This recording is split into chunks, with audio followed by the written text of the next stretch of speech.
탈출 남용훈. 대학생 시절 친구들과 시간 날 때마다 PC방에 갔다. 하루는 음료수를 많이 마신 탓에 건물로 들어서자마자 화장실로 향했다.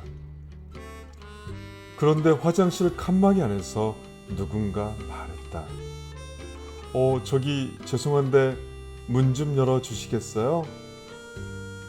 화장실 문을 다른 사람에게 열어달라니. 이상한 부탁이었지만 어려운 일도 아니었기에 문을 열어 주었다. 그 안에는 환한 표정을 짓는 내 또래 남자가 있었다. 그는 내게 감사합니다, 정말 감사합니다 하며 후다닥 화장실을 나갔다. 나는 이상한 사람이네 라고 생각하며 그 칸으로 들어갔다. 문이 닫히는 순간 머릿속에 갑자기 느낌표 하나가 떠올랐다. 불길한 느낌에 바로 화장실 문을 열어봤지만 역시나 열리지 않았다. 밖에서는 힘없이 열리던 문이 안에서는 어찌 이리도 단단하게 닫힌 건지. 그가 왜 그리 환한 표정을 지었는지 이해됐다. 마침 휴대전화도 놓고 온 터라 친구에게 연락할 방법이 없어 난처했다. 다른 사람이 들어오기만을 기다렸지만 아무도 오지 않았다. 20분이 흘러서야 변비니? 라고 묻는 친구 목소리에 얼마나 감격했는지 모른다. 친구가 문을 열어줬을 때 나는 앞서 만난 그 남자보다 더 환한 표정으로 고맙다고 인사했다. 그리고 이렇게 말했다. 내가 화장실에 갇혀 나오지 못했다는 사실을 아무에게도 알리지 마라. 오늘은 경기도 의정부시 남용훈님 탈출.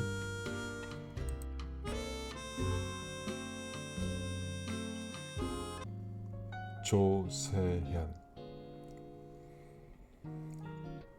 40대 남자가 교통사고로 넓적 다리뼈가 골절되어 병원에 실려왔다. 환자는 수술 전 검사를 하는 내내 말이 없고 우울해 보였다. 보호자도 보이지 않았다. 그런데 수술 후 며칠째인가 회진 때 환자가 자신의 아내를 안고 엉엉 우는 모습을 보았다. 어찌나 우는지 의료진이 당황할 정도였다. 나중에 수 간호사를 통해서 들은 이야기는 대충 이렇다. 아이 둘을 둔 이 부부는 이혼을 준비하고 있었단다. 그래서 남편이 사고를 당했어도 아내는 병원에 오지 않았다. 그런데 수술 전날 아내가 남편을 찾아와 보니 보호자도 없이 혼자 아파하는 모습이 너무나 가여워 보였단다. 일회용 면도기를 사와 면도를 해주고 머리를 감기면서 그래도 아직은 부부인데 냄새나면 옆에 환자분들에게 폐가 돼 아내인 내가 욕먹는다며 씻겨주더라는 것이다. 그 다음 날부터 아내는 아이들 아침 먹여 학교 보내고 병원에 와서 남편 씻기고 밥 떠먹이고 부지런히 팔다리를 주물렀다. 그런 아내를 보고 갑자기 남편의 울음보가 터진 것이다. 남편은 당신 없이 교통사고를 당했다면 어떻게 살아가겠는가? 지난날 다 내가 잘못했으니 용서해달라고 하고 소리 지르며 엉엉 울어댔다.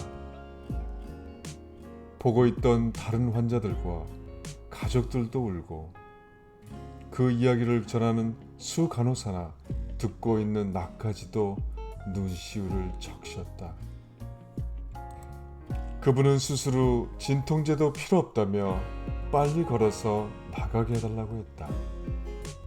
어서 나가 가족을 위해 돈을 벌어야 한다는 것이다.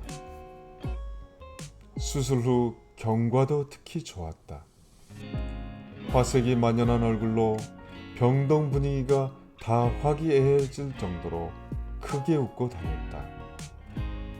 아내의 얼굴도 꽃이 피듯 매일 예뻐졌고 아이들도 밝은 모습을 보여주었다. 교통사고가 좋은 일일 수는 없다. 하지만 누가 아는가? 신이 이 아름다운 가족의 붕괴를 막으려고 교통사고라는 긴급 처방을 내렸는지, 그래서 범사에 감사라는 말씀도 있지 않은가. 오늘은 조세현님, 치료된 환자, 치유된 가족이었습니다.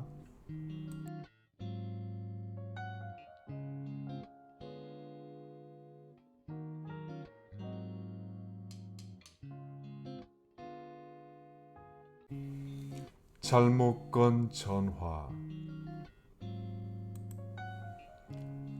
지금은 아니지만 그때는 딸 하나를 둔 평범한 아빠였다.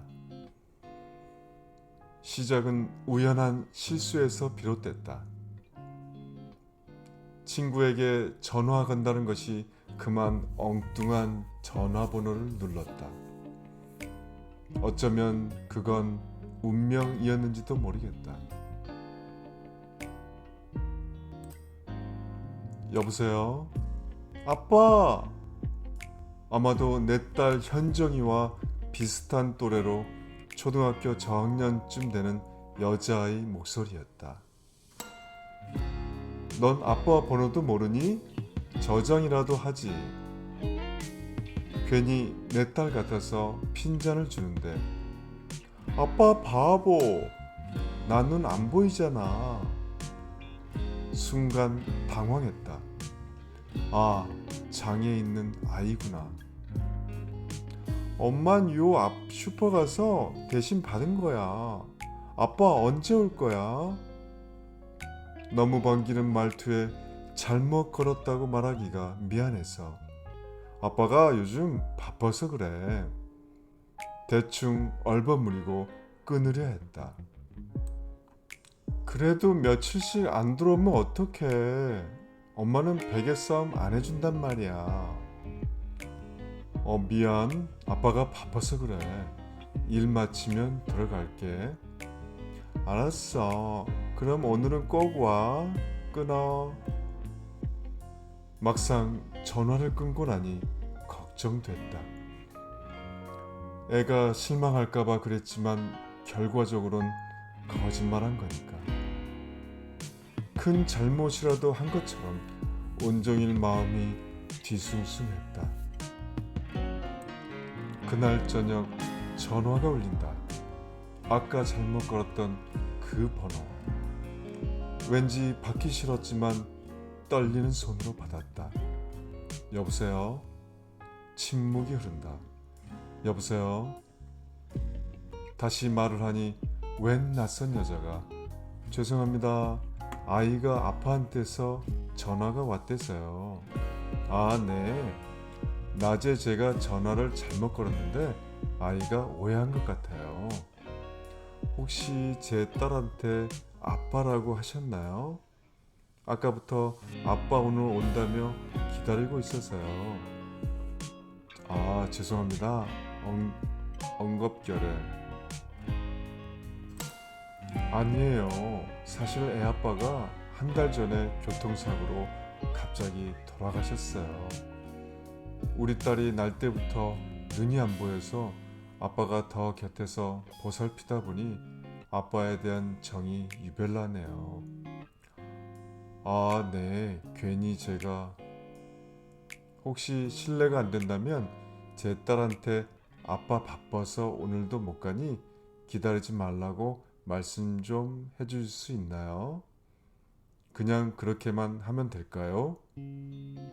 네, 부탁 좀 드릴게요. 잠도 안 자고 기다리는 게 안쓰러워서요. 죄송합니다. 참 애 이름은 지연이에요. 유지연. 5분 뒤에 전화 부탁드릴게요. 왠지 모를 책임감까지 느껴졌다. 5분 뒤에 전화를 걸자 아이가 받는다. 여보세요? 아빠야? 지연아, 뭐해? 아빠 왜 안 와? 아까부터 기다리는데. 아빠가 일이 생겨서 오늘도 가기 힘들 것 같아. 아이, 얼마나 더 기다려. 아빠 나보다 일이 그렇게 좋아? 아이가 갑자기 우는데 엉겁결에 미안, 2밤만 자고 갈게. 당황해서 또 거짓말을 해버렸다. 진짜지? 꼭이다. 2밤 자면 꼭 와야 해. 잠시 뒤에 아이 엄마에게서 다시 전화가 왔는데 너무 고맙단다. 아이한테 무작정 못 간다고 할 수 없어 이틀 뒤에나 간다고 했다니까. 알아서 할 테니 걱정 말라며 안심시켜줬다. 그리고 이틀 뒤 이제 낯설지 않은 그 번호로 전화가 왔다. 아빠! 울먹이는 지연이 목소리. 아빠, 엄마가 아빠 죽었대. 엄마가 아빠 이제 다시 못 온대. 아니지? 이렇게 전화도 되는데 아빠 빨리 와. 엄마 미워. 거짓말이나 하고. 혹시 엄마랑 싸운 거야? 그래서 안 오는 거야? 그래도 지연이는 보러 와야지. 아빠 사랑해. 얼른 와. 가슴이 먹먹하고 울먹해서 아무 말도 못한 채 한참을 있을 수밖에 없었다. 지연아, 엄마 좀 바꿔줄래? 전화를 받아든 지연이 엄마는 미안하다며 애가 하도 막무가내라 사실대로 말하고 전화 걸지 말랬는데도 저런단다. 그 말에 딸도 나빠로서 마음이 너무 안 좋아서 제안을 했다. 저기 어머니, 제가 지연이 좀 더 클 때까지 이렇게 통화라도 하면 안 될까요? 네? 그럼 안 되죠. 언제까지 속일 수도 없고요. 지연이 몇 살인가요? 이제 초등학교 1학년이에요. 아, 네. 저도 딸이 하나 있는데 3학년이거든요. 1학년이면 아직 어리고 장애까지 있어서 충격이 더 클 수도 있을 테니까 제가 1년쯤이라도 통화하고 사실대로 얘기하면 안 될까요? 네? 그게 쉬운 게 아닐 텐데요. 제 딸 보니까 1학년, 2학년, 3학년 한 해 한 해가 다르더라고요. 좀 더 크면 자연스럽게 받아들일 수 있을 것 같아요.